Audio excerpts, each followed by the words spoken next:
I'd like to call to order the regular council meeting of January 7th of 2020. If I can have our state representative, Kevin Coleman, he's going to come forward and lead us in the Pledge of Allegiance.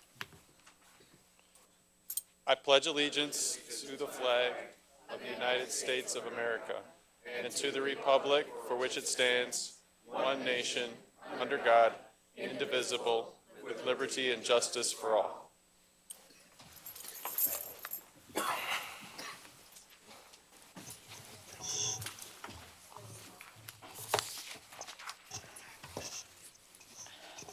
Roll call. Mayor Racy, Here. Mayor Pro Tem Porter, Here. Councilman Miller, Present. Councilman Webster, Here. Councilman Dowd, Present. Councilwoman Skiff, Here. Councilman Wagner. Here. Quorum is present.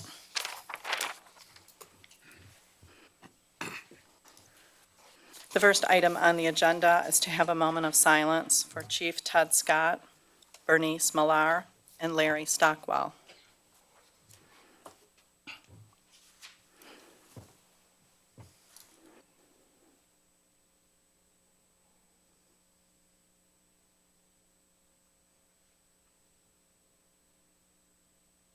Thank you. I want to thank Sharon Scott, who's our trustee from Wayne County Community College that's here tonight. It was her husband is Ted that passed away, and our deepest sympathy to you. And we had the pleasure of being able to have him at our chamber luncheon last month, and I'm so sorry for your loss.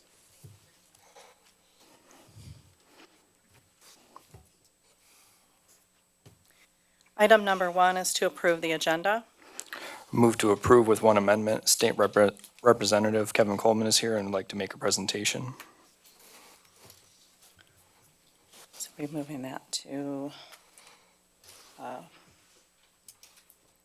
first item under presentations. Yes.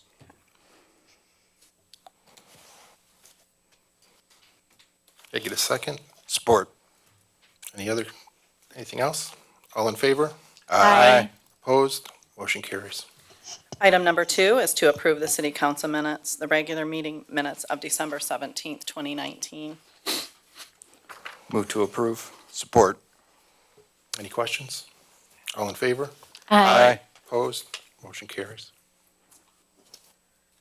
Okay, item number 3, State Representative Kevin Coleman. Thank you, City Council, Mayor. Pleasure to be here. Happy New Year to everybody. Hope everybody had a great Christmas and a great New Year's. It's always good to be in the city of Wayne and share with you what's going on at the state capitol. Kevin Coleman, your state representative. I will say that 2019 was a bit of a tough year up in Lansing. There was a bit of gridlock as far as the budget goes, but legislatively we did accomplish quite a bit, and we had a bipartisan spirit up there, actually, with Republican control of the House and Senate. A third of the bills were Democrat-sponsored, and that's the first time that's happened in about 20 years. So working with our governor, we were able to accomplish quite a bit. The legislation to lower auto insurance rates, a guaranteed reduction in auto insurance rates for 8 years. That was probably the biggest piece. But also criminal justice reform. We had the raise the age bills and expungement reform bills, which will allow people who had some black marks on their record to go ahead and wipe their records clean so that they can continue to improve their lives. And it'll help them get jobs. So those are just a couple of the things that we worked on last year. Going into 2020, we're going to make a big push for local funding for cities, state shared revenue. And that's going to be something that the MML, Michigan Municipal League, is working. I don't think they've done any formal stuff yet, but they are talking about partnering with many of us up there and trying to get more money for our cities, which is absolutely, as you know, absolutely very important. And that's something that I've shared with Westland leadership as well. But tonight I just wanted to come and plug our next coffee hour here in the city of Wayne. And that's going to be with State Senator Dana Polhanke. And there will be a change of location. It's going to be at the Wayne Public Library right here in downtown Wayne. And that's coming up Thursday, January 23rd from 6 to 7 p.m. So that's at the Wayne Library, Thursday, January 23rd, from 6 to 7 p.m. And I wanted to thank the librarian there, Jody, the library director, Jody Wolek, for allowing us to host there and do that event. And I think it'll be a nice change of location. So hope to see you there. We've had a lot of great participation from the city council there too, and the mayor as well. So really appreciate your presence there and helping talk through some of the local but also state issues. So we appreciate that. And lastly, I'll just share my contact information for our office in case anybody would like to contact us. Our email is kevincoleman@house.mi.gov. Our office phone number is 517-373-2576. I also have a practice of giving out my cell phone. Please try to call during the day.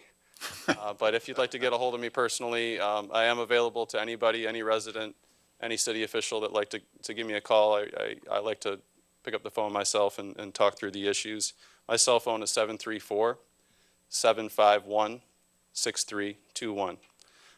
Thank you, Mayor, City Council, City Manager, for allowing me to speak tonight. Thank you.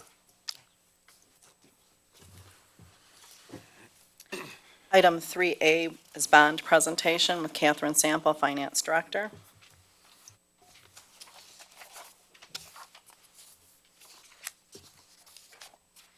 Good evening, Mayor and Council. Good evening.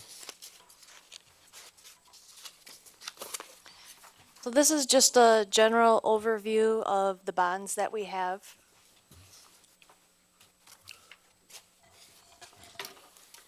This shows how much is paid out of each fund. So you see the water fund is majority of what's being paid on the bonds. General fund is about a quarter, and then the other ones are smaller amounts. So the water fund is 58% of our bond liability. That is for water supply and sewer disposal systems. We have 12.7 million in principal and future interest remaining. There's 3 bonds for the water ending in 2022, 2032, and 2030. And then for our general fund, those bonds are for the police department and the DPW building, and we have about 5.5 million remaining in principal and future interest. The bonds that include that are ending in 2021 and 2028. Next is the DDA, and this is for fire station. The principal and future interest is 1.9 million, with bonds ending in 2021 and 2028. The recreation fund, that's for the recreation center and any renovations done to it, for 1.2 million remaining of principal and future interest, with bonds ending in 2021 and 2028. And then lastly, the road fund, which is for road improvements, and that's about 500,000. That bond ends in 2028. This is what our financial dashboard on our website looks like in this highlighted area where it says the City of Wayne 2019 Debt Service Report. If you go to the website and you click on here, you can see a detail for each of these bonds, how much their payment is each year, how much the principal is, how much the interest is when they end. It's a lot more detailed than what I just showed you. If there are any questions, please contact our office and we'll be happy to help. Any questions from the council? Through the chair, Mayor Racy, I do appreciate the general presentation here, but I ask that we have a discussion on this and maybe go further into a study session regarding our bonds, particularly on what we owe on some of our municipality buildings, because we do need to look closer at the details of what we owe in this community. They are hindering our ability to be have a stable financial picture and for long-term sustainability. I would urge council that we do consider to have a study session on these matters We need to study this, look at the details of all of this, look at the amount of interest we're paying on it, and where we can possibly find a way to pay them off sooner, so we can become stable sooner financially in this community.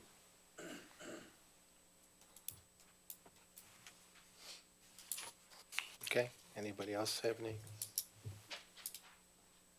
anything over here? Okay, let's go ahead. Let's move the agenda. Thank you, Kath. And then Catherine Sample for pension and OPEB liability presentation. Okay, the next presentation I have is for the pension liability and the other post-employment benefits liabilities and how much the city has on that. This shows how much is the net pension liability, so how much our assets are minus what we owe, and then the net OPEB liability. The pension is 50.4 million, and the OPEB is 5.3 million. When we look at our actuary determined contributions, that's how much that they suggest that we pay in the current year. So for the June 30th, 2019 report that was done, they had 4.8 million that we should pay on our pension for that year, and 500,000 for the OPEB that we should plan on paying to be able to get the liability paid down.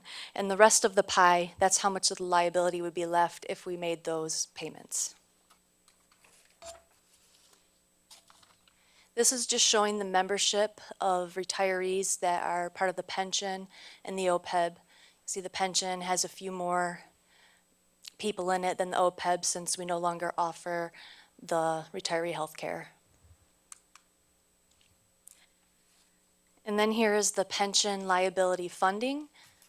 The 41.2% is the unfunded portion of the liability. Right now, we're 58.8% funded. We want to be at least 60% funded, but that really depends on the markets and how much we can contribute. This has it broken down by divisions, showing the green part being the part that's funded and the yellowish orange part being the unfunded portion for each division. So you can see some divisions need a lot more funding to get up past 60%, and some are pretty well funded. And then this shows our OPEB and what it was in 2017 compared to what it is now. So with the changes in retiree health care, we've reduced it by 80 million. For more details on these reports, under the financial dashboard, that same website that I was just showing before, these two reports show details on our OPEB and our pension, and that's updated each year. Any questions? Please contact my office.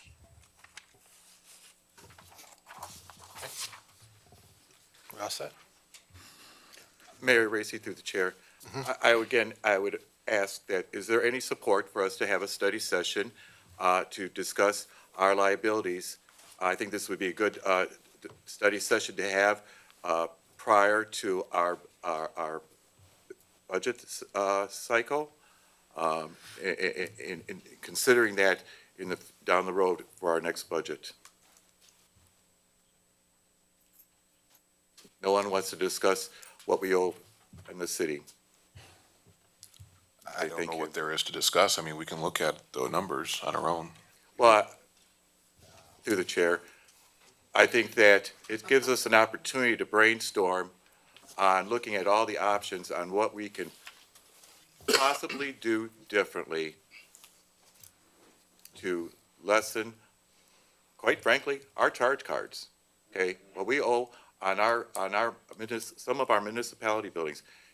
We need to look at how much interest we're paying and what we're paying off on it. You know, the sooner the better. And I think it's worthwhile effort. This is what's hindering our community to be financially stable. I think that's important. I would hope it would be for you as well. Anybody on the council have any? Mayor Racy, I wouldn't mind doing one in the future. I don't know about planning one like really soon or anything like that, but certainly in the future, we can. I don't want to kick this one to the chair. I don't want to kick this one down the road. Yeah, I mean, because our budget session is we're coming not up. gonna get back and forth. Okay, you're good, okay. Anything over? You have something? Yeah, thank you, Mayor. My opinion is everybody is free to put in any ideas for financing this or funding this any better at any time. We were asked at first of the year uh, or just after council was elected the last time to present all the ideas that you have. It's easy to do. The city manager and the mayor, myself, whoever is always available to listen. I don't see that having a study session, what are you going to do in a study session? If you haven't already come up with a plan or an idea, what are you going to come up with in a study session? I just don't quite understand that. Mayor Bracy through the chair. I think collectively, sitting down in a study session means that we are going to look at all the details regarding these bonds. And I think when we do collectively discuss these things, we do produce some ideas that may come to fruition. And what do we got to lose? Okay? Let's look at, in detail, what we've got in front of us and see what we can do differently to have a steady, increased way of paying these off.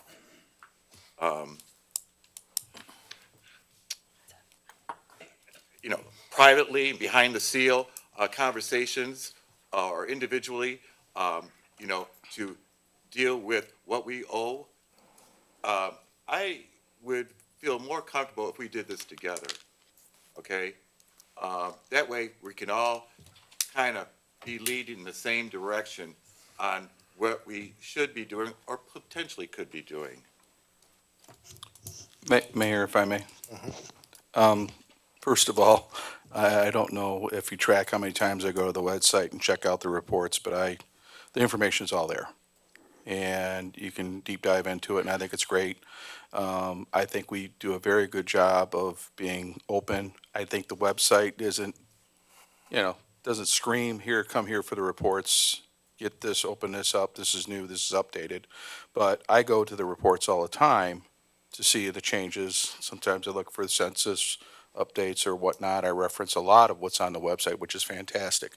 To go in line with what Councilman Miller is saying, I do think it's hard to say, look at all of them, when looking at the detail, and the detail I know on this, there's a lot of variety, a lot of variables.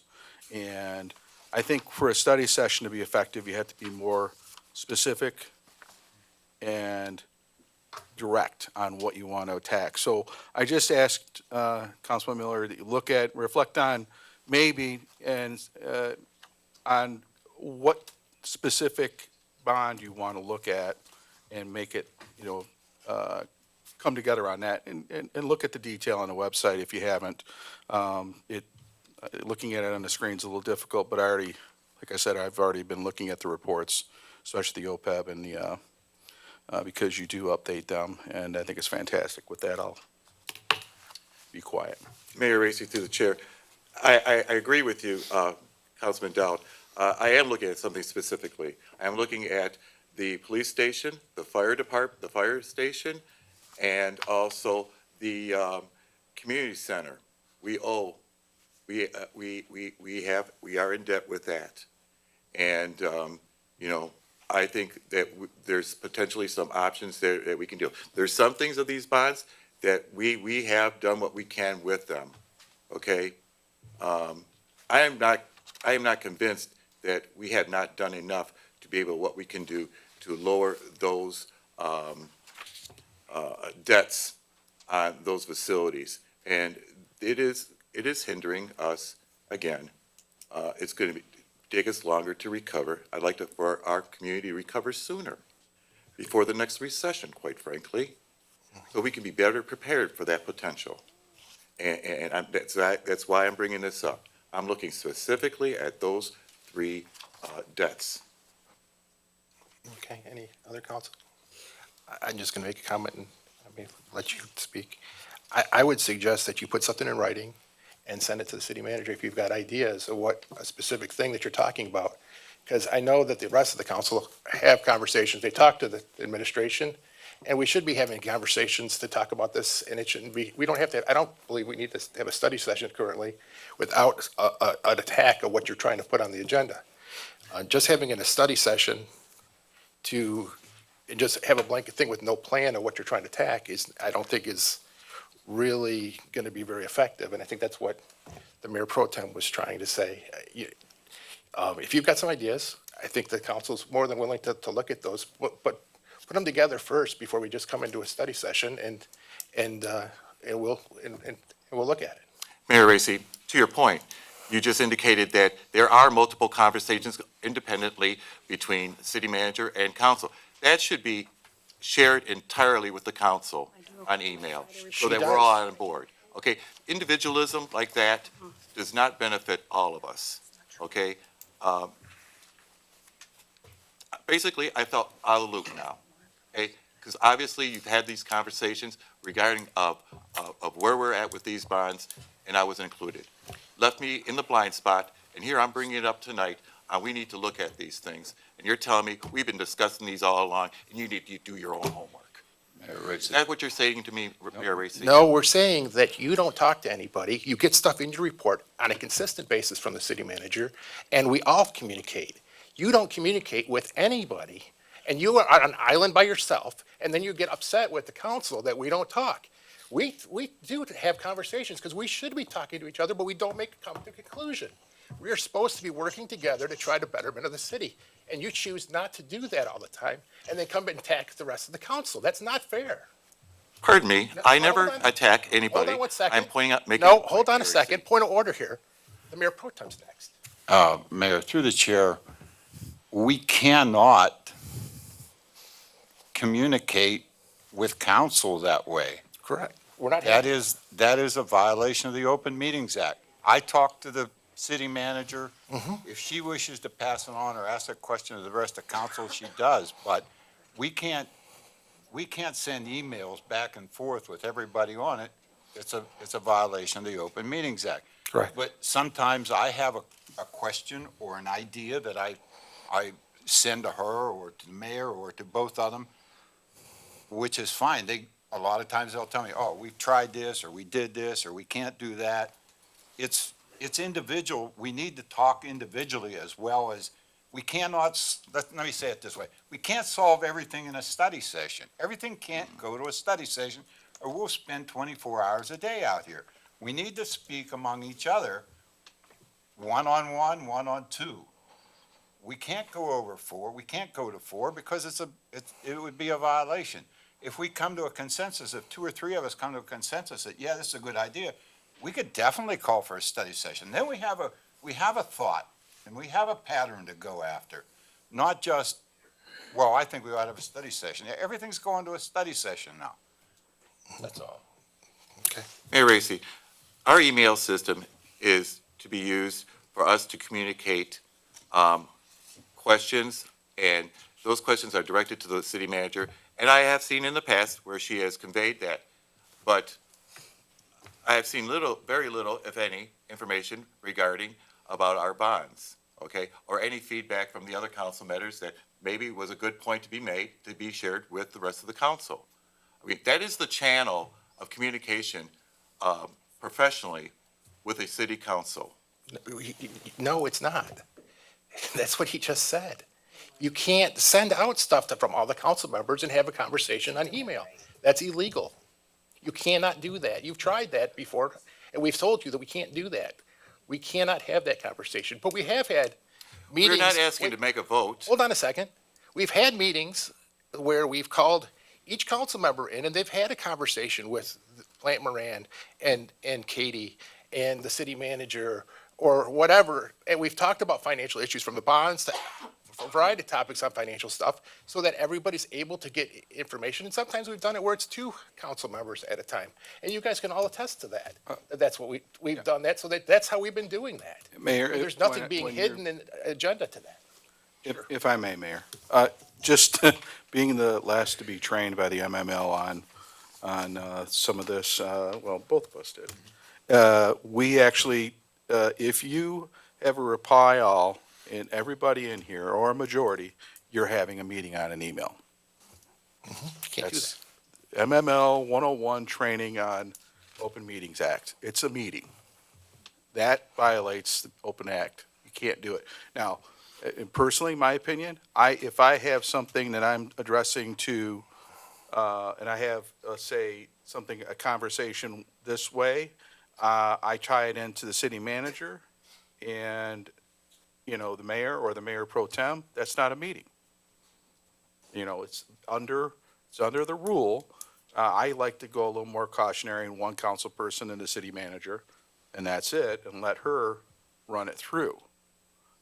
That's safe and in accordance with the Open Meetings Act.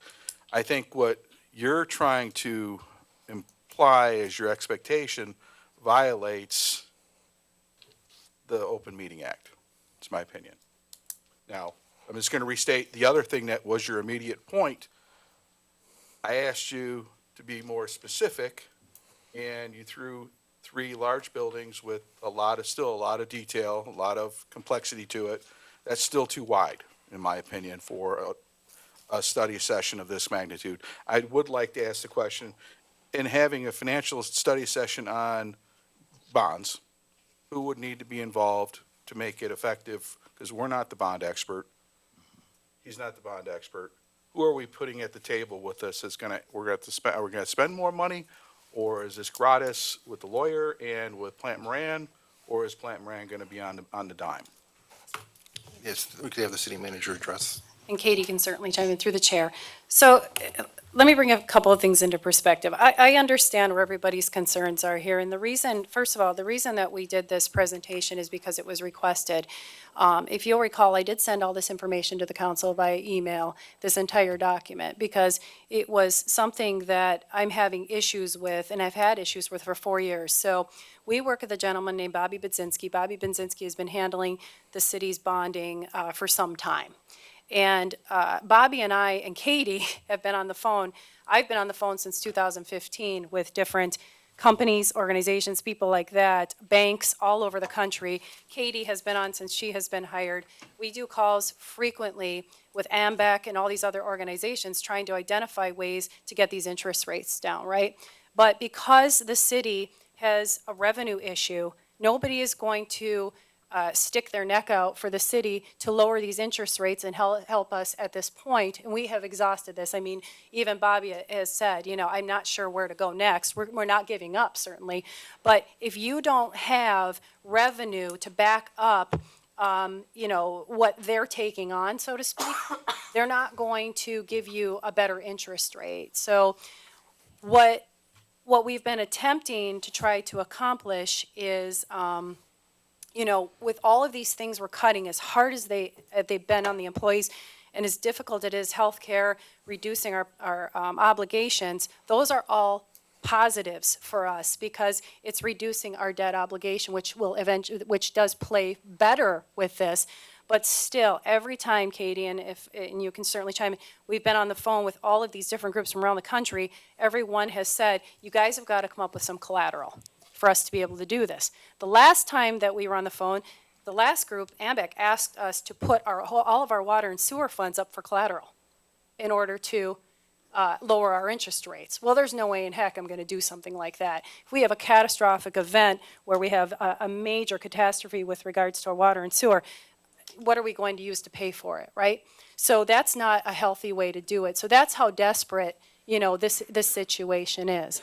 So reining this in, it didn't help. When we had our budget meetings with you individually back in late October, I believe early November, right in here, Katie presented a sheet to all of you, if you'll recall, this little sheet where it talked about still, the fact that the city has a revenue problem, we have not fully recovered, we're not even close to recovering from the recession of 2008. From 2018, just to give everybody an idea of the revenue, ramifications we have, in fiscal year 18, with personal property tax, the excess fees we get from the payback from the insurance, court fines, inspections from Ford Street Lighting Grant that we got, building sales, the WABC building sale. In FY 2018, we generated $2,700,000 in revenue off of those items, okay? Well, in 2019, obviously, Ford didn't make any investments at that time. The street lighting grant was done. The buildings, building sales are one-time revenue. You can't depend on those year after year. So we lost, the difference was $1,474,000. I mean, we went from 2.7 million down to 1.2 million. We lost $1.4 million in revenue because we're balancing our books not on a healthy tax base. We're balancing our books on one-time shots in the arm. You can't do that.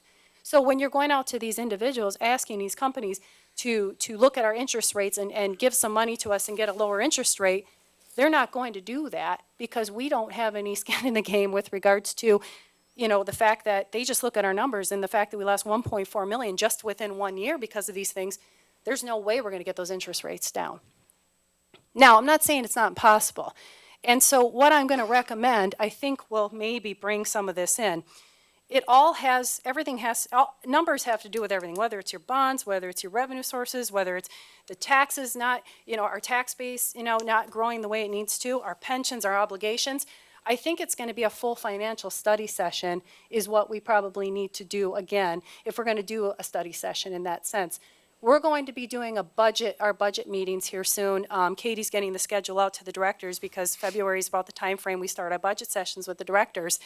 And obviously, it wouldn't hurt for us to have your input with regards to what do you want as the priorities moving forward? Where do you want to spend the money that we have?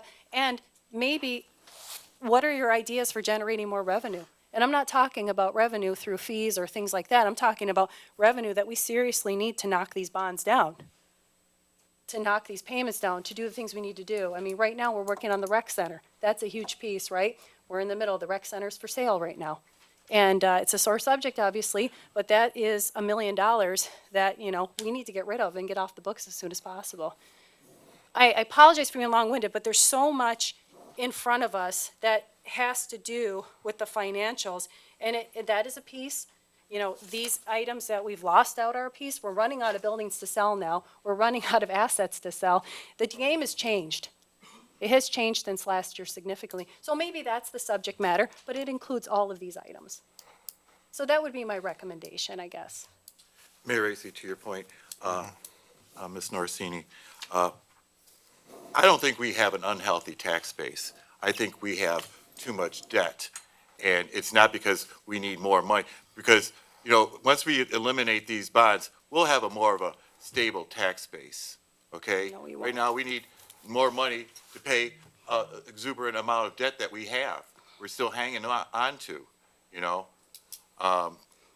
So, just because we have to provide more money is because we have more debt. We need to eliminate debt so we can stabilize. Well, through the chair, if I may, I don't want to debate, but we do not have a healthy tax base. You have a mill that was worth $750,000 to $800,000.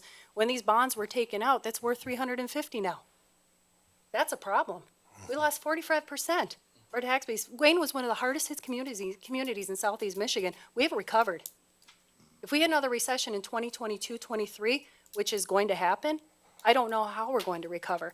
So it does have to do a lot with the tax base. It doesn't have, certainly getting out of these bonds, it helps the general fund to an extent. And absolutely, we want to get out of these bonds.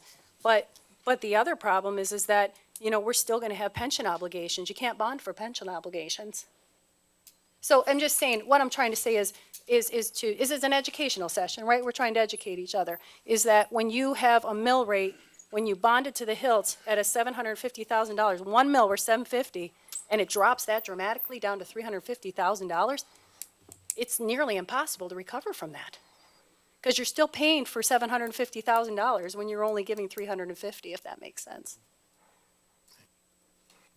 So those are the things I think we need to educate each other on if we do have a session like that. Because, I mean, this is good conversation that could take place at that point. Any of this conversation we just had openly, publicly, would not be a violation of the Open Meetings Act through the email system. It would.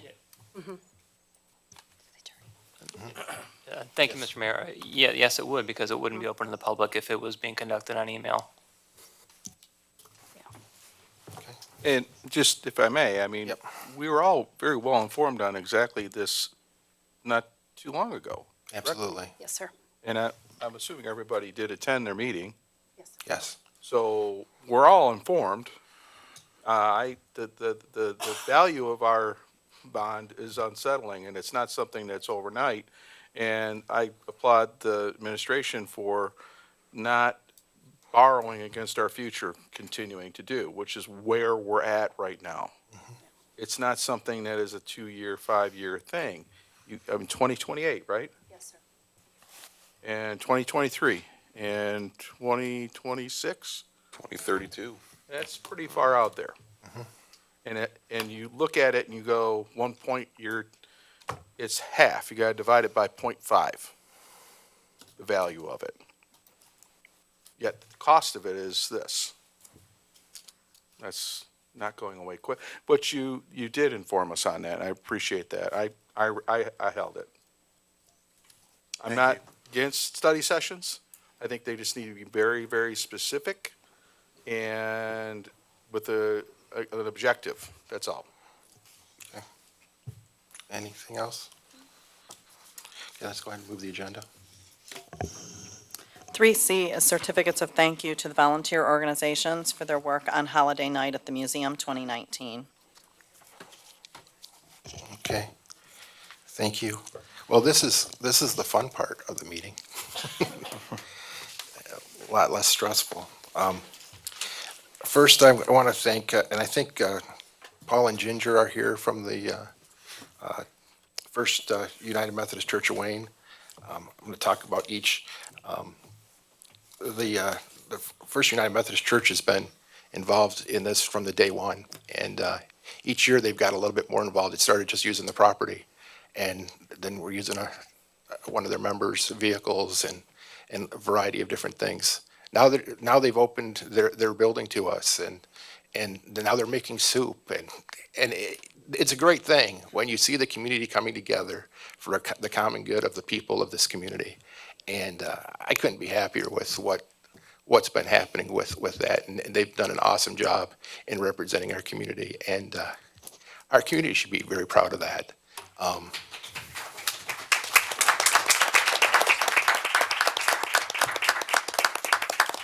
It's definitely something that the rest of everybody should be taking notice of when you see positive things happening.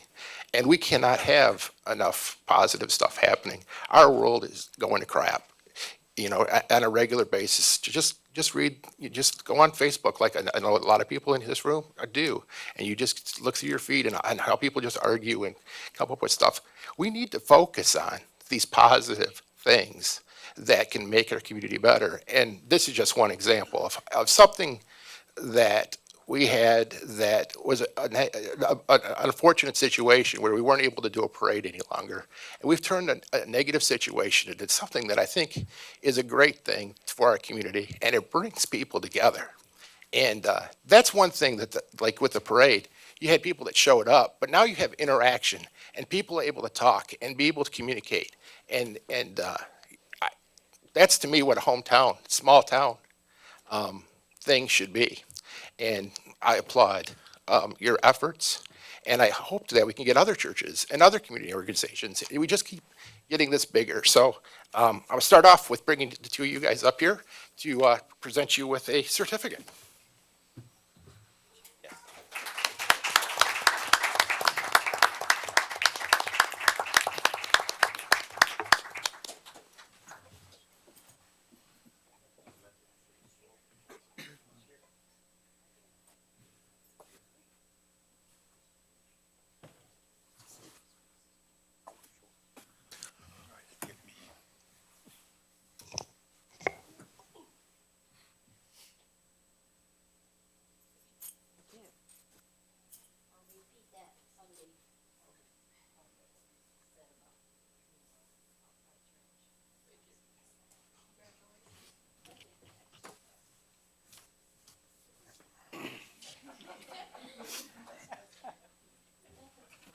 I'm gonna come back out in a second, but I wanted to come back to make sure everything worked. I have a microphone, but I just want to make sure that everything gets heard. I'm gonna actually have to have the Wayne Historical Society come the next meeting.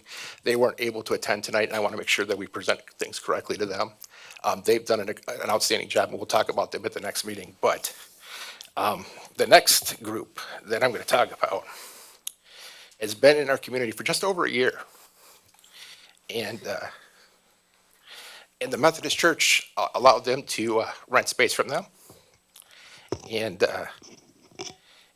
they have just been a huge inspiration to our community.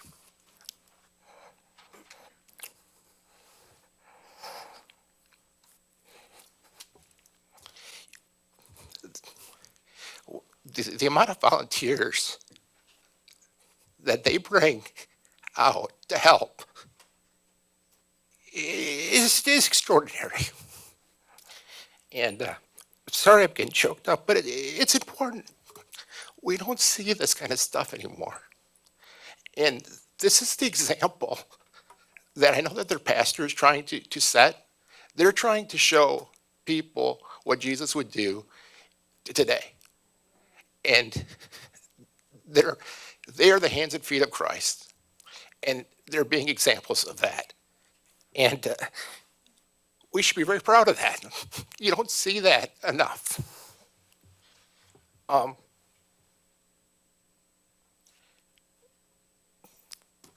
They got involved last year, and they just stepped up in more ways than where we had holes, they came in and filled it. And when you didn't think you had enough volunteers, they kept coming. You had more than enough volunteers. And I can't look at you, Seth. Stop looking at me. But I don't know if people realize that this Christmas, I mean, they did this on their own. Their congregation took it upon themselves. They said, we want to make this event better. And the year before, they got presents, and I think we had started out at the beginning, we were doing a raffle, and a few kids got presents. And it just kept growing and growing and growing. Well, their church thought that wasn't enough. And they gave presents to every single kid that came to see Santa Claus. And not for the praise, they did it because they felt that was important. And we didn't want to promote it heavily because you don't want it going crazy, but you want to have something that's special. I mean, that just spoke volumes of just the integrity of what they are trying to do in the community. And it wasn't like they just went to the dollar store and bought the crappiest thing that you could find. They bought really nice things that kids would want, that you would get at your own home. And they valued our kids in our community. And you see that with what they're doing, is they value our community. And they've been doing that on a regular basis from day one, and continue with different things that they're doing. I happened to go down. They did a Halloween event, earlier, and tons of kids. And they keep trying to do things outside the box that will attract and make our community better. And you can't say enough. I mean, and thank you to the Methodist Church for bringing them in. I mean, it's a great energy of an influx of positive energy that is brought to our downtown. And it's Hillcrest Bible Church. And I want to thank them.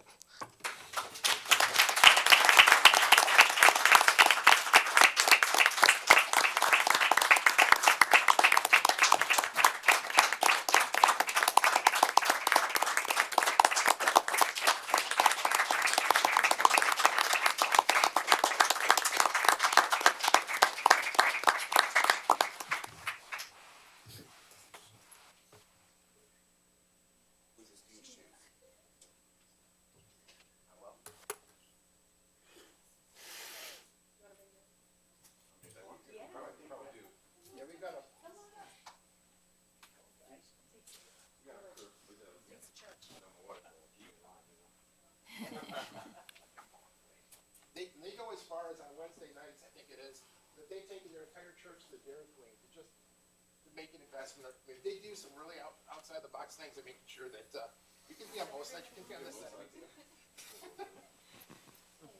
Balance it out. When at Christmas, they go out and they get Slurpees with their congregation. It's a great thing.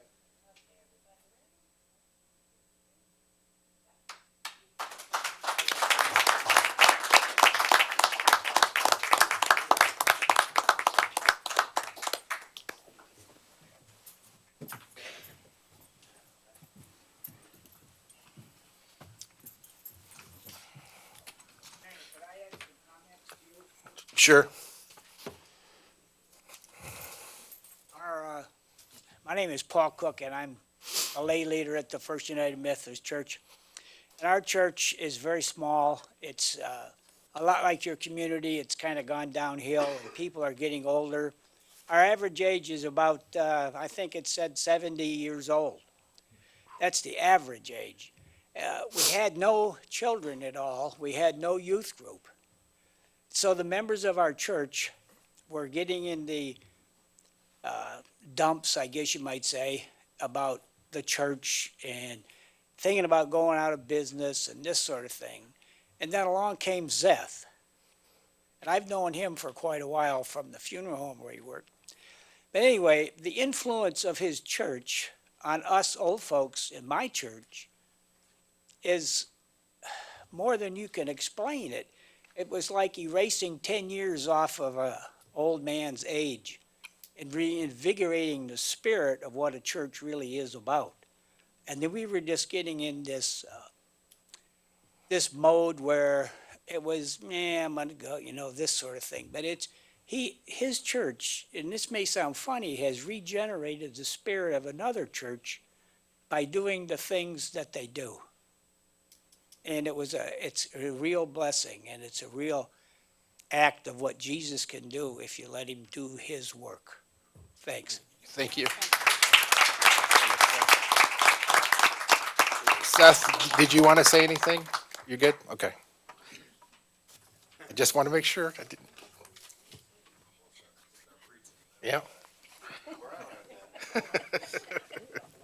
I guess we'll go ahead and move the agenda. Item number 4 on the agenda is bid awards. Approval of bid award for 2019 sidewalk snow and/or ice removal to be provided through the general fund ordinance. Move to approve, oh, I'm sorry. One- Sorry. Approval subject to a written contract acceptable to both the city and the vendor. The bidders were Scooby's Lawn Care LLC of Westland, Michigan for $2,075. A1 Lawn and Snow Services of Dearborn, Michigan for $4,250. And Alistra Construction of Wyandotte, Michigan for $5,975. Move Motion to to- approve the bid for Scooby's Lawn Care for $2,075. Second. Any questions? All in favor? Aye. Opposed? Motion carries.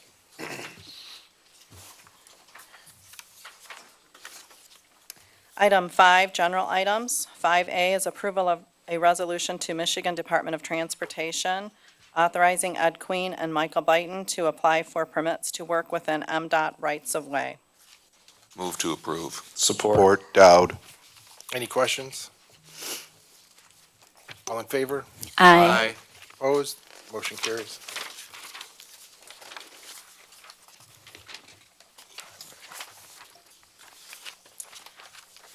Item 5B is approval of proposed 2020 snow and/or ice removal fees. Motion to approve. Support. Any questions? Yes, Mayor. I was wondering if we might be able to just have a briefing of what exactly before these fees are assessed, the process, like how many warnings they get and things like that before they actually receive a citation. Okay, Mr. Byton. Good evening, Mr. Mayor, members of the council. So these fees would be assessed if at 24 everybody has 24 hours after the end of a snow to get the snow off the public sidewalk that is adjacent to their property. After that time, our ordinance officer will go out and notify the people that haven't done that, that they need to do that, and he'll give them an additional 24 hours to get that done. At that time, if they have not shoveled the public walk that's adjacent to their property, then we would hire the contractor that you just awarded a contract to clear their sidewalk, and then they would be billed according to the fee structure that is presented to you.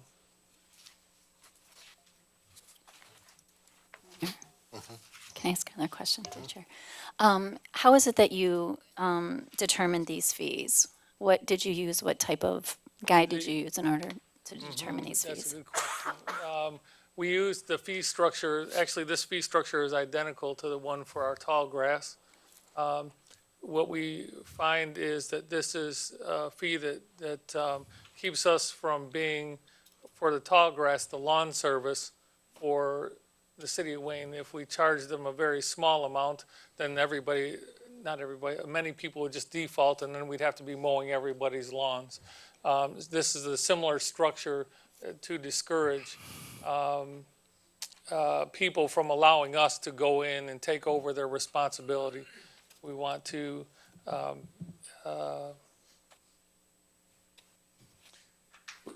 our goal is that nobody has to pay these fees, that the amounts of these fees will be enough incentive for people to get out there, and along with our ordinance that they should be following to begin with.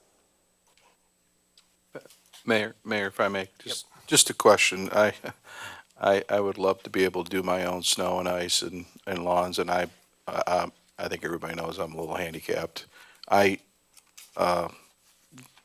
Is there any kind of consideration, let's say, because I'm held to whatever service I already have that does my lawn, and that whatever service I have that does my snow removal. Sometimes it could be, sometimes it's tough to get somebody out in 24 hours with my limitations as a handicap carrying resident. I think in a situation like that, it would be our goal to work with the resident to have a plan in place so we know when they were going to have that walk shoveled by whoever they're hiring to do that. If they could demonstrate that that was going to happen in a very short amount of time, we're not going to sit out there with a stopwatch for the hour.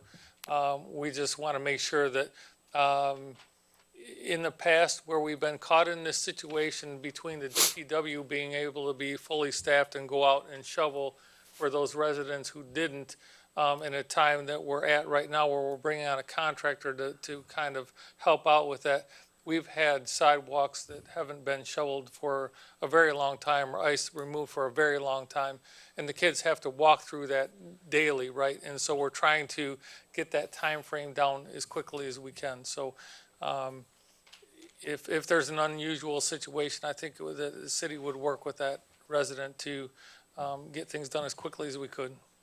And I just ask that also for senior citizens, I certainly the same consideration. Very good. Mayor Reese, through the chair. I noticed railroad crossing and intersection roadways. So the roadway, the railroad companies are responsible for those intersections, the approachment on each side of the rail. Okay. Have you had a lot of issues with that, or are they? For tall grass, for example, where we've had that program in effect, we've had the grass get very tall right up against the sidewalks through those railroad areas, and we have had to go in there and address that, go in and mow those areas so that there's, people are comfortable walking along the sidewalk without wondering what's, 3 feet over or 4 feet over so they can't see. So we have a handful of those in our community. The contractor who is the low bid on this project has also been our contractor for the tall grass for the last couple of years, and he's made those that cost incidental because they're so small. They're important to the city, but they're small areas, and so it doesn't take much effort to get those cleaned up along the way. Thank you. Okay, anybody else? And I just want to say, to remind people too, that one of the reasons for this is because we do have a lot of handicapped people in our community, and we don't want to see people in wheelchairs having to drive on the street because people haven't done their sidewalks, and that's a major problem, especially in our downtown. I see that happening, or they have to go around blocks to try to get to food and different things, and it's a life safety issue for some of our residents that can't get out if they have handicap or disabilities because people don't take care of it. So, okay, thank you. Oh, we had somebody in the audience? The fee depends on the size of the lot. If it's less than 120 feet of frontage, the fee would be $250. If it's between 121 and 301 feet, it would be $300. If it's a lot frontage of more than 300 feet, that would be $350. And then the railroad crossings are $200.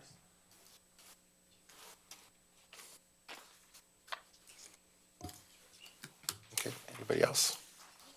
All in favor? Aye. Opposed? Motion carries.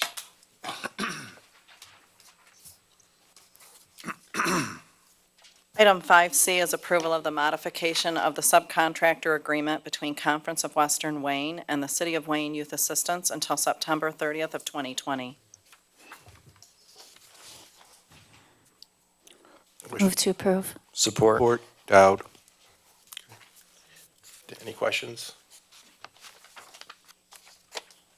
Any council questions?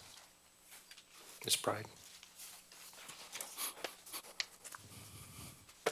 What's the modification from what to what?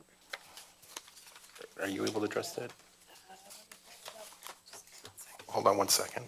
She's looking at it for you.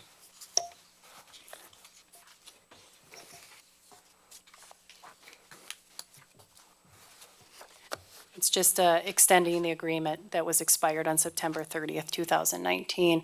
This should have been in your hands, but the contract unfortunately ended up over at Hype, and it was never forwarded to Barb. So does this just have to do with the youth assistance until, do they clean the roads, or what is this about? This is they have to be a subcontractor with the with the Conference of Western Wayne and Wayne County in order to receive youth assistance grants Okay, through the Child Care Fund. okay. And There's it's no until money. September 30th, 2020. What, I'm sorry, Nancy? No money? Oh, they do receive money through grants, but it's not, it's just, they just have to make sure that that they're a subcontractor and that they're always up to, that the contract is passed. Anybody else? All in favor? Aye. Opposed? Motion carries. Item 5D, approval of proclamation in support of Martin Luther King Jr. Day. Move to approve. Support, Dowd. Any questions? All in favor? Aye. Opposed? Motion carries. You want her to read it? Yeah, yes, if you want to go ahead and read that? Yeah. Still having a little cough, so I'll try to get through this without coughing. Would you please? That'd be great. That's fine. Happy to help. Thank you. Sure. City of Wayne Martin Luther King Jr. Day proclamation, whereas Dr. Martin Luther King Jr. devoted his life to advancing equality, social justice, and opportunity for all, and challenged all Americans to participate in the never-ending work of building a more perfect union. And whereas Dr. King's teachings can continue to guide and inspire us in addressing challenges in our communities, and whereas the King Holiday and Service Act, enacted in 1994, designated the King Holiday as a national day of volunteer service. And whereas the Universal Declaration of Human Rights empowers us all, the principles enshrined in the Declaration are as relevant today as they were in 1948. And whereas since 1994, millions of Americans have been inspired by the life and work of Dr. Martin Luther King Jr. to serve their neighbors and communities on the King Holiday. And whereas the King Day of Service is the only federal holiday commemorated as a National Day of Service and offers an opportunity for Americans to give back to their communities on the holiday and make an ongoing commitment to service throughout the year.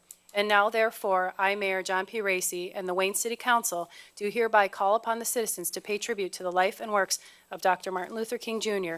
through participation in community service projects on Martin Luther King Jr. Day and throughout the year. Signed and sealed the 7th day of January, 2020. John P. Racy, Mayor. Thank you. Item 5E was to schedule a study session for council discussion regarding marijuana. Wish of council. Mayor? Oh, wow, sorry. Need a motion first. I'd like to make a motion that we do not have a study session regarding marijuana. Well, I don't think you need to, I mean, we need to, on this first, right? Or, To have a motion to schedule a study yeah, session. we need to have a motion. If there's somebody who wants to have that motion, then. There's no motion and second, then Mr. Mayor, if there is no motion or second, then you just move the agenda. There would be no motion. You don't have to have a motion and not have it. Okay. Mayor Racy, through the chair, I asked for a discussion on it. It was through email system, changed into a, setting up a study session. Now we're here at the study session, looking to take it completely off. That's up to the I mean, council. I asked for a discussion on it, okay?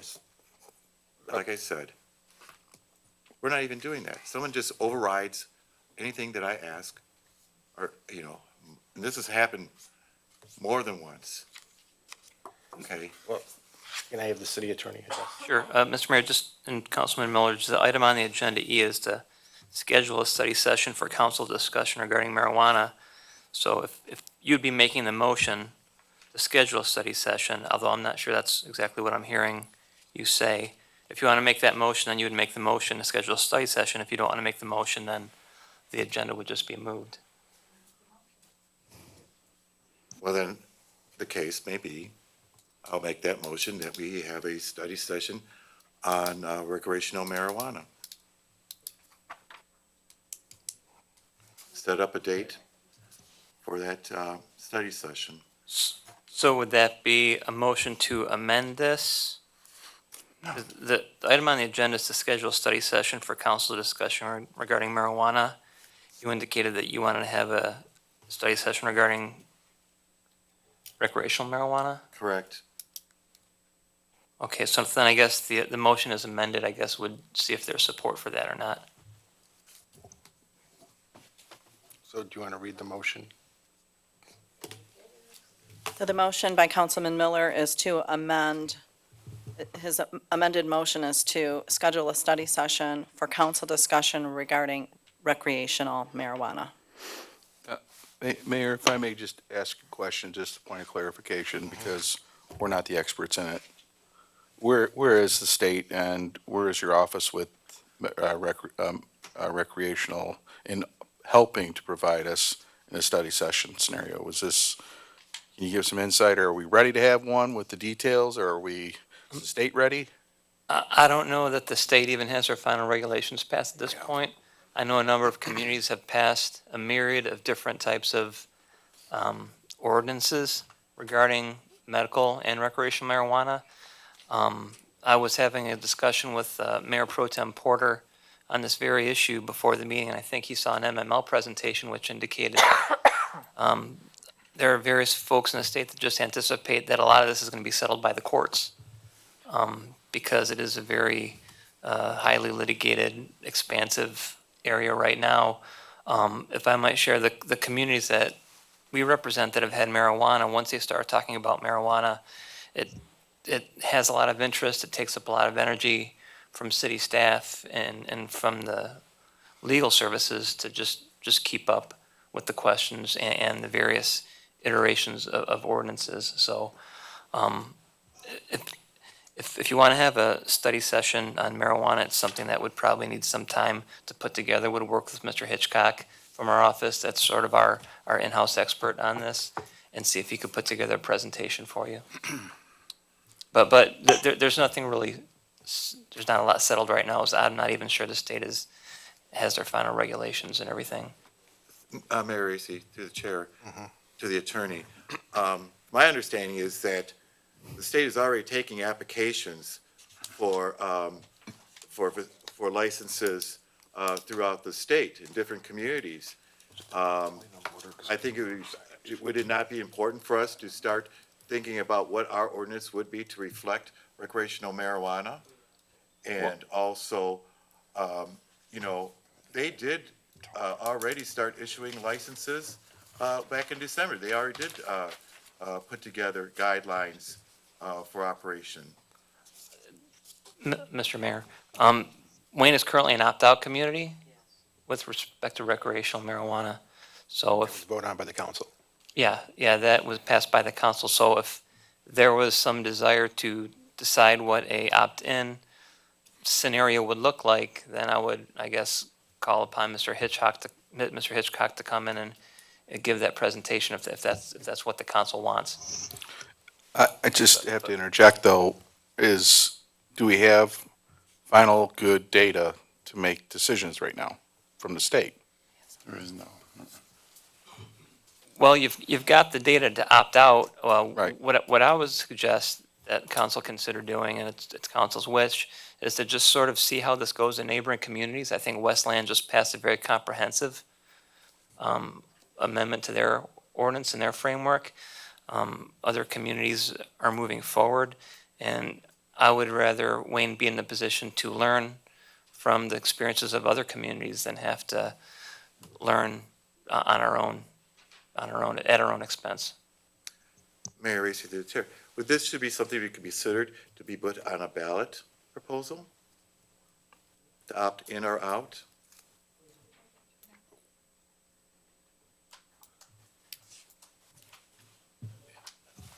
I don't think you would have, and again, Mr. Hitchcock is expert on this, but it would be up to the council to decide if they want to opt in or out.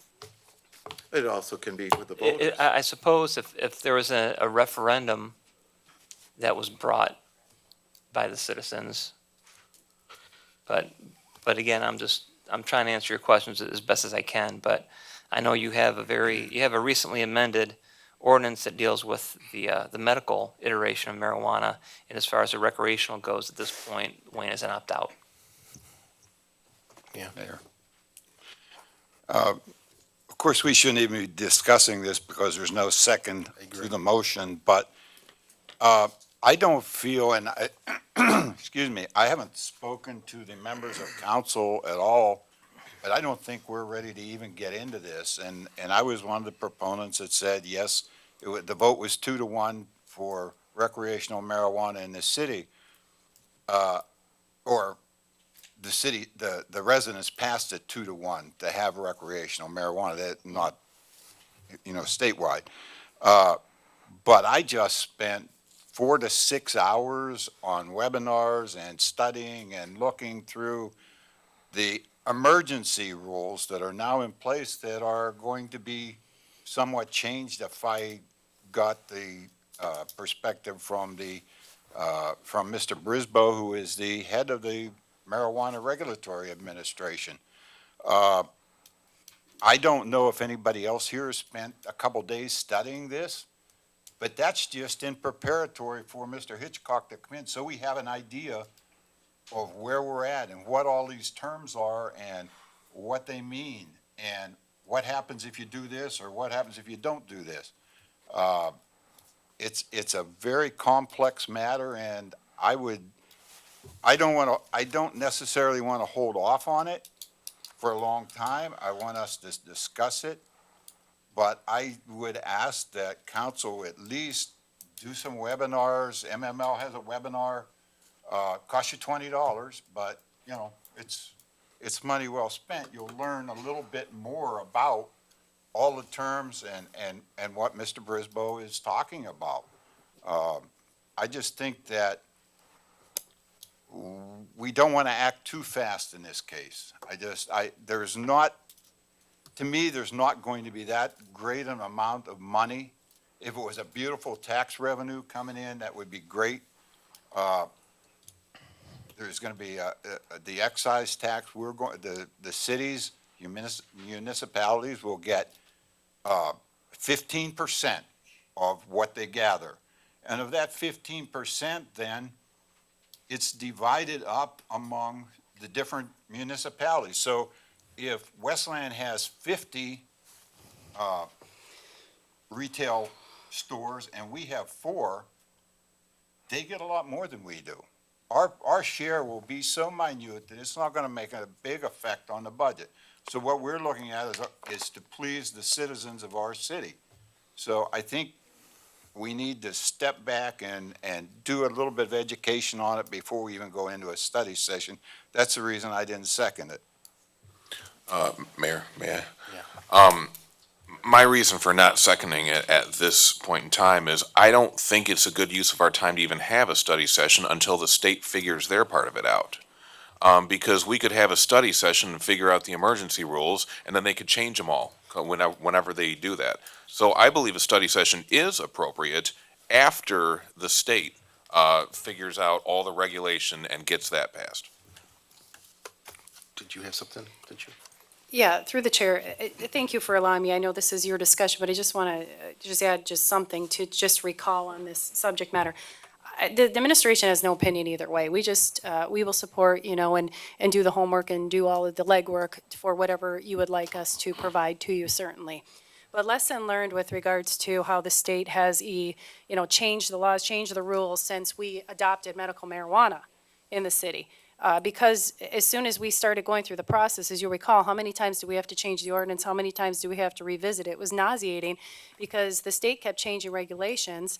Lara all of a sudden took their board away, decided to do things completely different, has a whole different set of ways that they're running these individuals and these companies and these groups through the process, which has made it very difficult on the city as well. So what I would just say is that I appreciate the fact that there's members of council and the city attorney's office guiding the council to state that, let's take some time and allow the state to get some things together and try to figure out what direction they're going into. The MML has their finger on the pulse, and I absolutely trust 100% if they're saying that there's some things that are going to change, and be cautious. I just don't want the city to get into more lawsuits, be misguided, and I think that's what, the city attorney is trying to keep us from walking into another dark cavern that we did when we adopted medical marijuana and ran into being sued and having all those issues that we did.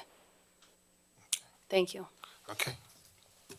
Mayor, if I may, Yeah. if I could just ask, Mayor Pro Tem, could you share the sites you've already done the due diligence? I'd like to see the link, send me the links directly so I can be as informed as you are on this and not just Googling for different details and you've already done the education on. I think that, where we are with this is something we gotta go with our lawyers that know this. I'm all for moving forward, but I want to do it in a more calculated sense. We're not in Ann Arbor. We're not flush like Ann Arbor is. I'm sure they've got a lot more lawyers than we do and a lot more money than we do. And we've got to be a little bit more cautious and walk before we run in this matter. And to the Mayor Pro Tem, that was something you just go on and you pay the money and you watch it, correct? Yes, that's on the MML site. That's just a webinar that was last July, I believe, when they were passing the And you did emergency it, rule. you did it at the time when it happened. No, I did it just So recently you recently saw it. because what I happened knew you was, had done something in the past, so. yeah, well, what happened was I downloaded the rules that have been proclamated, the emergency rules, and tried to wade through that, and I'm sure several other people have tried to do that also. And not being an attorney and not being in the head of the people that wrote that, I got sort of swamped, so I figured the MML was the best source, so I watched the webinar, paid $20 for it, watched it, and then I did listened to a couple podcasts on MML also, among just going different sites. MML has a couple booklets too you can download and look at, so that's the main site for. Yeah, if you could just send that to everybody, that'd be great, or send it to the police, and she could put it in her note on Friday. Okay. I'm sure she knows where it's at. Yeah, I know, but I'm just. that's- Mayor, I do think it's important to get this from, ask counselor to go back to the expert and maybe craft an idea of what would be the time of the year based on that part of the office that knows this best and we schedule it in. Yeah. Based on having an informed, from our legal counsel. Okay. So now, we really didn't, we should have probably had a motion to have a discussion. We had a or something, but- motion on the But there table. was no motion. Is there a second? There was no second, so that motion failed. Okay. Let's go ahead and move the agenda.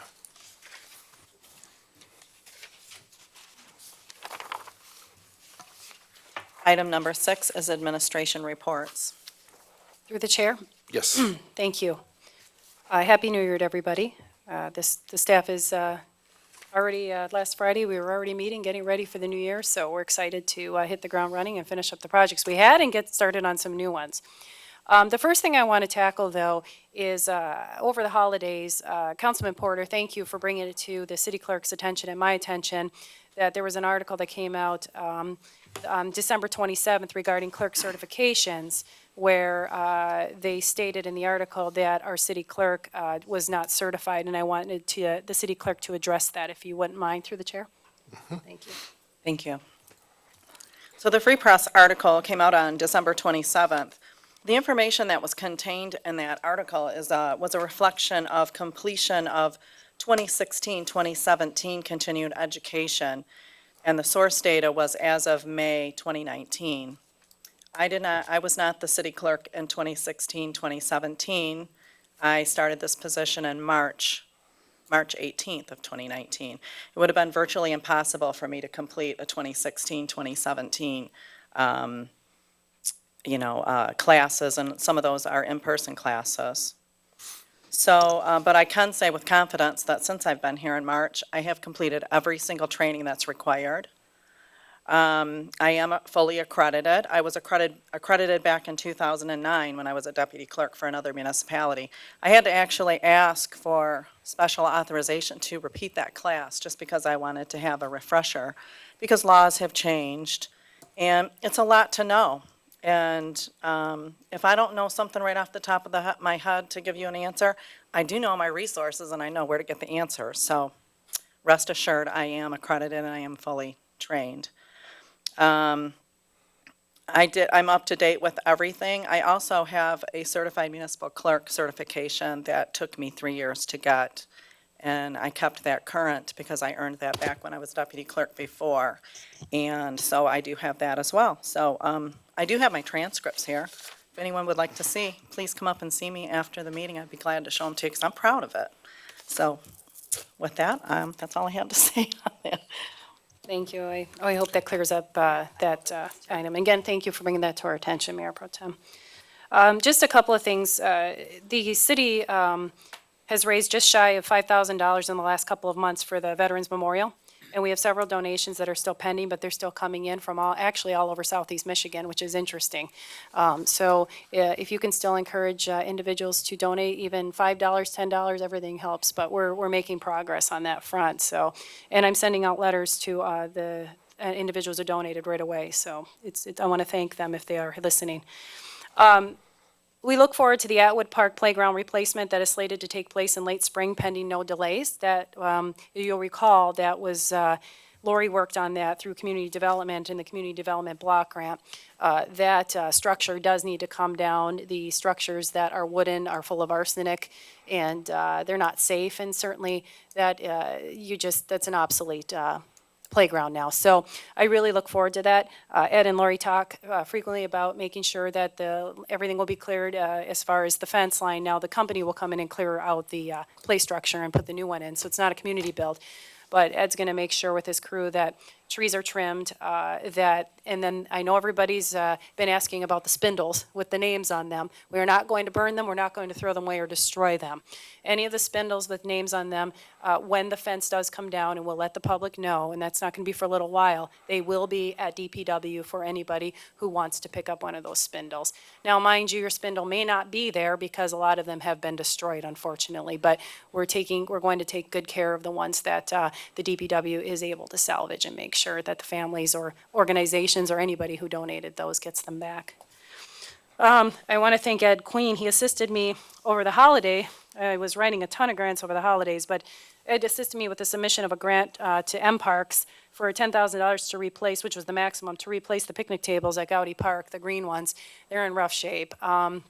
We want to make sure that we're up to date on ADA compliance, and I want to thank Ed for helping me with that grant. I think it'll be nice to have new tables. That park is getting a lot more activity year-round, actually, so people are picnicking there and hanging out there, so it'll be nice to see if we get that grant. It'll be nice to have that addition.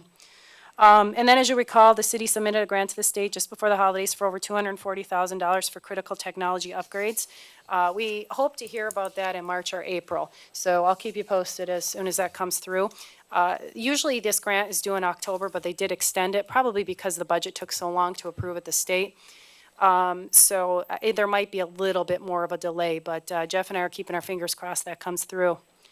Want to thank Katie. She left, but for the bond presentation this evening, and I think it was very informative. She did a great job getting that on track so quickly. So again, she does encourage phone calls and emails and conversations. So if you have any questions, by all means, call her, and she'd be happy to speak to you. And then speaking of payments, I know that the tribunal tax, I just was thinking about this the other day, and as you'll recall, we owed close to $500,000. I asked Katie when the next payment, or when we're going to be done with this tribunal tax payment to Ford. The next payment of $184,452 is due on October 1st, 2020. And the last payment will be next October for an amount of $92,226. So we will be out of that bond, or out of that tribunal tax payment back to Ford.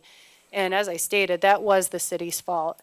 The city did not switch over to the proper forms back in 2009, 2010. So Ford is not to blame on that one. And we weren't the only city that did that. They just used old forms with old formulas. So it was unfortunate. I'm sorry, but I just want to clarify that the DDA is paying. The DDA is paying that, yep. But that's still money, though, that does Correct. impact their ability Absolutely. to, it's tax collected. So it does impact their ability to make improvements in the downtown. But thank you, Mayor, appreciate that. Yep. And then I was going to answer a resident question, but Jody, I see you're here tonight. Did you have any updates? Or are you just visiting? No. Okay. Okay. Just a quick note about some programs happening at the library this week. After the holiday break, our story times are starting again tomorrow. So we've got our Wednesday evening story time at 6:30, and then new for 2020, we're doing a Thursday morning story time again at 10:30. So if evenings or mornings work better for you and the little ones, we have either. This Saturday, we have our first Pause for Reading program where kids can sign up for a time slot to practice their reading to a certified therapy dog. It's a great way to practice reading out loud with a non-judgmental and adorable friend. And then we're doing some New Year cleaning at the library, and we have a bunch of old magazines from 2017 and older. So if you need any for crafts, for teaching, for anything like that, come by the library this Saturday from noon until 4 p.m. Bring a bag and take all you want. And then I have one more update, but since we don't have a sesquicentennial minute anymore, Mike, do you want to fill that void, or do you have anything this evening? I don't have any sesquicentennial time this evening, I'm sorry. Okay, thank you. And then at the last meeting, I want to thank Mr. Osborne. I don't believe he's here this evening, but he had asked a question about the winter tax bills and an incorrect date. And he was correct, and I want to thank him. The winter tax bills, this is from Katie, mailed out in December, inadvertently had March 2nd of 2020 as the due date on the front of the bill. The winter 2019 taxes are due by 2/17/2020. After 2017-2020, a 3% penalty is assessed per the General Property Tax Act. So the final payday to pay is 3/2/2020. And the back of the bills did have the correct dates. However, but as a courtesy, she stated that the city's going to send reminder bills this week with the the February 17th, 2020 date on the front for anyone still owing their winter taxes. And again, Katie just wanted to thank Mr. Osborne for bringing this to the attention of the Finance Department. So that'll conclude my report. Okay, thank you.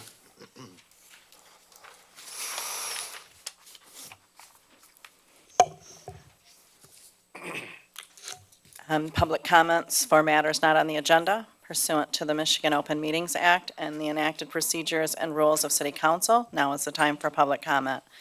Any questions will not be answered this evening, but the appropriate person will make their best effort to respond by the next council meeting or as soon as possible, provided you state or leave your contact information with the city clerk. Approach the podium and state your name. Please limit your comments to 3 minutes. Mr. Pride? I know that going through a budget can be rather hard and difficult, especially if you're doing it in your home as well. But I know that the lighting situation in our city was done in a great discussion as to how people are going to be paying for having lights on in their, not only where they live, but also on our roadways in our city. So remember, that is also a taxation. And it can go up at any moment.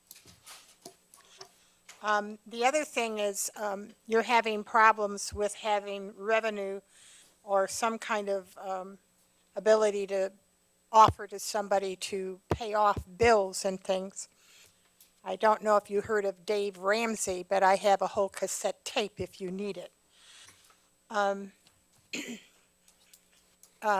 This is hard for the city of Wayne to go through, but this was created many, many, many years ago.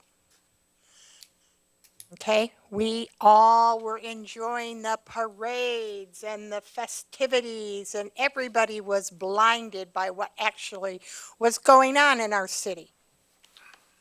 None of the Wheel Fest, just for some of those that are out here, were ever a balanced budget at the end of the festivity. And there were some people in our area, churches, that profited from this gala event.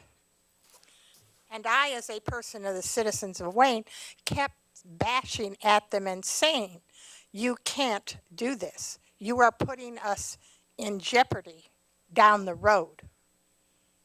But I was one of those flies in the ointment who always was at the podium telling you and warning you. In Dave Ramsey's cassette tapes that I have, or disc if you want to call them that, it tells you to cut up your credit cards, and he means it. And an emergency is not a pizza delivered at City Hall. So just think about some of the things that we can do. And when we do get extra money, we don't frivolously pay for a paper bill in the office area. We take that money and find the lowest one that we have, and we start paying it off. Thank you. Mr. Sanders? So if I'm willing to lodge complaints, I should be willing to laud compliments. So I'm going to do so. To all of the people in the audience and at home, and to some on the council, the city manager perhaps gave the most sobering and the most reflective and honest assessment of our city's financial situation. And she said that eventually we're running out of buildings and land, which is true. And when I sat on that body, it used to frustrate me when residents, some of which are sitting on the council now, would say, we pay too many taxes enough. Well, now that some of you are on that council who ran for, under the guise of no new taxes, absolutely no new taxes, she has soberly told you that we cannot cut our way, without saying the specific words, we cannot cut our way out of the situation. We have to grow our way out of the situation. And even if we were to get revenue sharing back from the state, it's not going to help. Unless they give us all back what we've had lost for the last 10 years. And still, it's not going to get us back to the situation. So it's going to be, I applaud the city manager for doing that. And I applaud the city manager for essentially saying, without saying it, that we don't pay our fair share of taxes. Because we are not paying what we used to pay in 2008. And when we tried to pass a millage that was going to be, for me, at least $1,200 less than what I was still paying in 2008, but give the city the much needed revenue source that they needed to subside. And what she also doesn't bring up is that we're going to have essentially balloon payments on our MERS, which is our pension plan, which is going to severely, the money's got to come somewhere. It's either money comes in or we continue to cut. And I asked the then mayor at the time, Susan Rowe, when we were cutting this and cutting that, I says, what does the city look like to you in 10 years? And as it turns out, I was right. Because all we're going to do, instead of raising the necessary resources or creative, when I say creative bookkeeping, I'm not suggesting creative in not telling the truth, but finding new ways of revenue sources, we're going to cut ourselves and we're going to have 10 years of no raises. We're going to have 10 years of less police and less fire, and we're going to have more people moving into the city that are going to lower our median income, which is going to then lower our property values, which is then going to be the snowball effect, and that's what we're experiencing. And again, I'd like to say I appreciate the city manager for giving that sobering and honest assessment of our situation, and it's not going to get better. So we need to seriously consider about whether you guys want to mention this or not. We need a revenue source, and we need it now because it's not getting any better.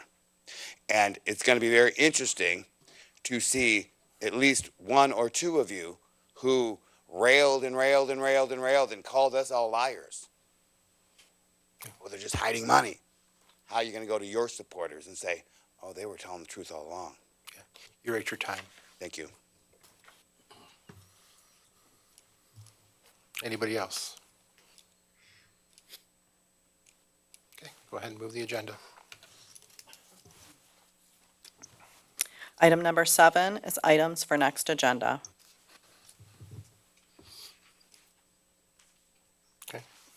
None? Okay, go ahead. Item number 8 is the consent calendar. There's 2 items on the consent calendar, the Wayne Public Library minutes of November 13th, 2019, and Wayne Public Library minutes of December 3rd, 2019. Do you get a motion? Motion to approve. Second. All in favor? Aye. Opposed? Motion carries. Okay, Comments from members of City Council. Councilwoman Skiff. Thank you. Happy New Year to everybody. I'm so glad to see everybody back, and it's good to be back as well. Really don't have too much to say. I just want to say that I'm really looking forward to next meeting when we are finally going to tackle council policy, our policy and procedures. Tonight was very frustrating for me, and I understand I made a violation myself, and to that I want to say I'm sorry. Made a motion when I should not have. It was out of order, so I just want to apologize. And I'm really looking forward to next week when we finally get some of this before us and get this settled, because just so many things that did not have to happen the way they did tonight if we were following procedure. So I'm really looking forward to it, and wish everybody, I hope you guys can come back next week, and 2 weeks from now, next meeting, and we'll see you then. Thanks, bye. Councilman Webster. Thank you, Mayor. First, I want to start by wishing everybody a Happy New Year. I hope everyone enjoyed their holidays with their friends and family. But really what I want to talk about tonight is something that's kind of become very personal for me, and that's everyone's health. It's really important to take care of yourself and take care of those that are around you. And if you see something going on with them, you need to urge them and push them to go take care of themselves, because a lot of times people just run and I'll do that later. I don't feel so well, but you know what? I got to keep going. And sometimes you just need to take a step back and really, if something's going on, you need to take that moment to take care of yourself. Recently I had a family member that had a lot going on, and we kept pushing her. You need to go see what's going on. And she finally did, and unfortunately she had colon cancer. Luckily though, she went in right before New Year's, and she had surgery within that week, and they were luckily able to take it all out. But it's one of those things where she just kept saying, oh, it's not a big deal. I'll take care of it later. There's always tomorrow. Tomorrow's not guaranteed. You know, we never know what's gonna happen, so, you know, when you see something going on with someone, you need to keep pushing on them, you know, take care of yourself. If they won't do it for themselves, maybe you need to go take them. So, just for everyone, who's around you, watch out for them, you know, maybe if they won't watch out for themselves. That's all I got. Councilman Miller? Thank you, Mayor Racy. Happy New Year, everyone. And I just want to reiterate what I've said in the past. They have, you know, made it easier to vote, and that's through the absentee ballot. And I would encourage everybody to apply for it through our city clerk. You can even go so much as to track your ballot that you go and submit. There's a lot of things, many ways that we as a community do things together. And, you know, voting is one of them. And it's important for our community to fully participate in that decision-making process. So I would urge you to call the city clerk, get your name on the ballot list. If you are a first-time voter, call up the city clerk to find out what you need to do in order to become a registered voter. Once you do that, we have a ballot coming out in March, August, and November of this year. Make it easy. Have it delivered to your home. Make your decisions at home at the coffee table and drop it in the mail. And that's how easy it is you to participate. And that's, you know, I think it's probably one of the most important civic duties each of us have, is to participate in that decision process. And I have a lot of confidence of what Ms. Stanky, our city clerk, is doing, and we need to provide her with that support. This will help her also make it a little bit easier for her to accomplish her job. And from my understanding, you are still looking for any additional volunteers as well. So with that, I will pass. Okay. Councilman Dowd?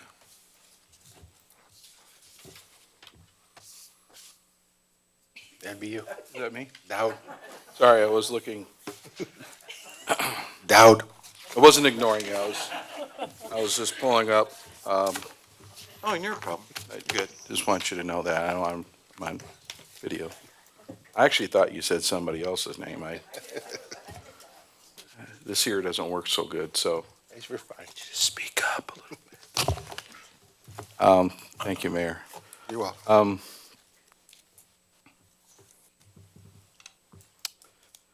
The only thing I have tonight is we lost a legacy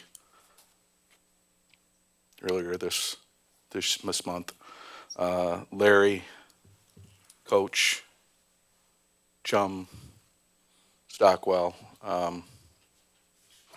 And it's, for me, I smile more than I am sad for this. I've known the Stockwells my whole life. Mr. Stockwell, as I called him, because, you know, I gotta treat people with respect. And Larry definitely, he commanded that, walked that, and he was my dad's best friend. Fellow knight, fellow parishioner, fellow army man.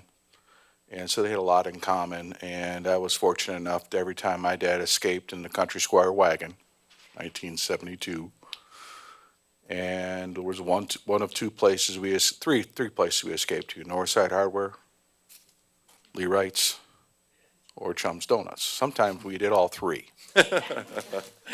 And Larry was a good friend of my dad. He was a good friend of the family, and he was a great friend to the city. I just want to echo the man was purely dedicated to the CYO program through St. Mary's. Coached, even when he wasn't coaching, he was coaching. And 80 years of great life. I met his great-grandkids, his grandchildren, and I got to revisit all of his children that I went to school with in one way or one capacity. And I want to thank the city for adding him to the moment of silence. The building itself, I make it a point to go by all the time because it's just so, for me, it's a little piece of home. And I hope the family can move forward. He's not in pain. And the family has a lot of memories, and so do, I think, a lot of people who probably have taken a coffee break over there. With that, I'll pass. Councilman Wagner? Just want to, sorry, just want to say I hope everyone had a happy new year.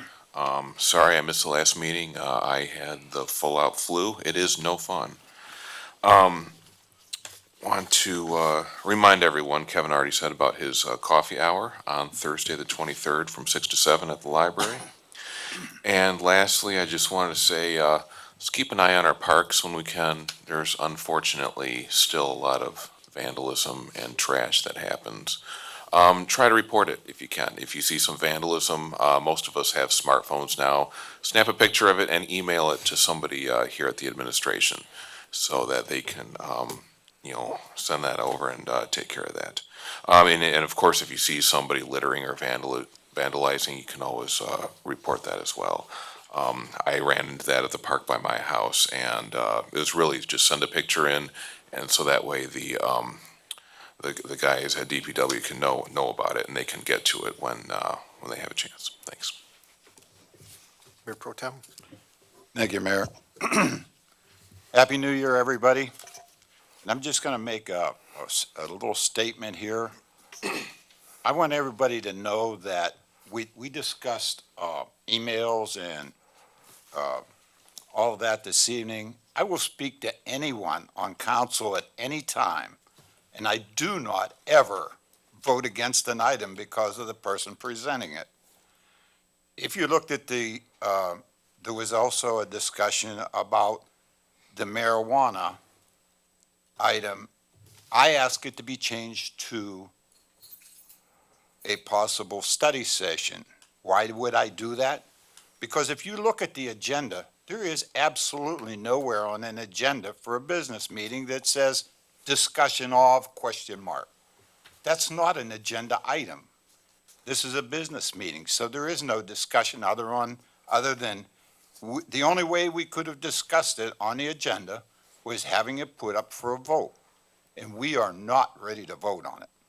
So I absolutely did not want to have a discussion, but I felt it should be presented because Councilman Miller asked for it, so I asked for it to be changed to a study session, so that was me. That's all I have. Thank you. Thank you. Happy New Year to everybody. Couple things. I wanted to just, I don't think we've publicly congratulated Councilman Webster and his wife on their new addition coming soon. Congratulations on that. I think it's been out on Facebook for a while, so I know it's public, but it's not been outed here, so just congratulations. You're not blushing or nothing. But no, congratulations to the addition to your family. It's a blessing, so. And I'm so sorry for your loss, Kevin. I didn't know Larry Stockwell personally like you did, but I do remember, just shortly, when I was in high school, I don't know how many people remember a guy named Bill Brooks. He was the announcer for Wayne Memorial forever and ever and ever. And he was my English teacher. He was also my newspaper person. I had him for like 3 or 4 hours my senior year. And I think it was 0 or first hour, but I remember every day Mr. Brooks would bring donuts in from Chum's, have coffee, and Tang for us students. And then he'd smoke at his office, but that's another thing. But just that memory of having Chums every day in my senior year, I'll never forget it. And I know that Chums and the Stockwells have been an institution in this community, and I appreciate everything they've done for our community over the years. It's just kind of synonymous with Wayne Memorial, and definitely part of the Wayne pride in the fabric of our community. I'd also like to see, maybe if, um, the Mayor Pro Tem mentioned about this, being able to go online and watch, the presentation about marijuana. If council gets together, a couple of them could get together, I think that the city should pay, the $20 fee. And we could talk to the city manager about that, but I think it's important that if they want to get the education on it, they shouldn't have to worry about the fee. We need to get our council educated on these things, and if it's $20, I think it's well worth that investment than us being sued like we've already dealt with with the medical marijuana situation earlier. I just think it's just very smart, and if we got people wanting to find out more, give them those opportunities, especially at such a low cost. And then one other thing, I would also request that we would take what the city clerk presented tonight and put a little document or just a paragraph or two and send that to the Free Press writer with your credentials and ask them to put a retraction on their story. Because I think it's very damaging what they did. It was very inappropriate for them to put a story like that out without having the facts. And I think we should send them a retraction and ask them for that, because I think it's BS what they did. So, and not professional. And we're seeing that happen all over the place. So we just saw CNN get sued and lost today, because you need to be factual when you're reporting this stuff and do your homework with this thing. And I think it's very damaging to other, just not our clerk, but other clerks if the same thing happened. And we should be correcting them with what they've done.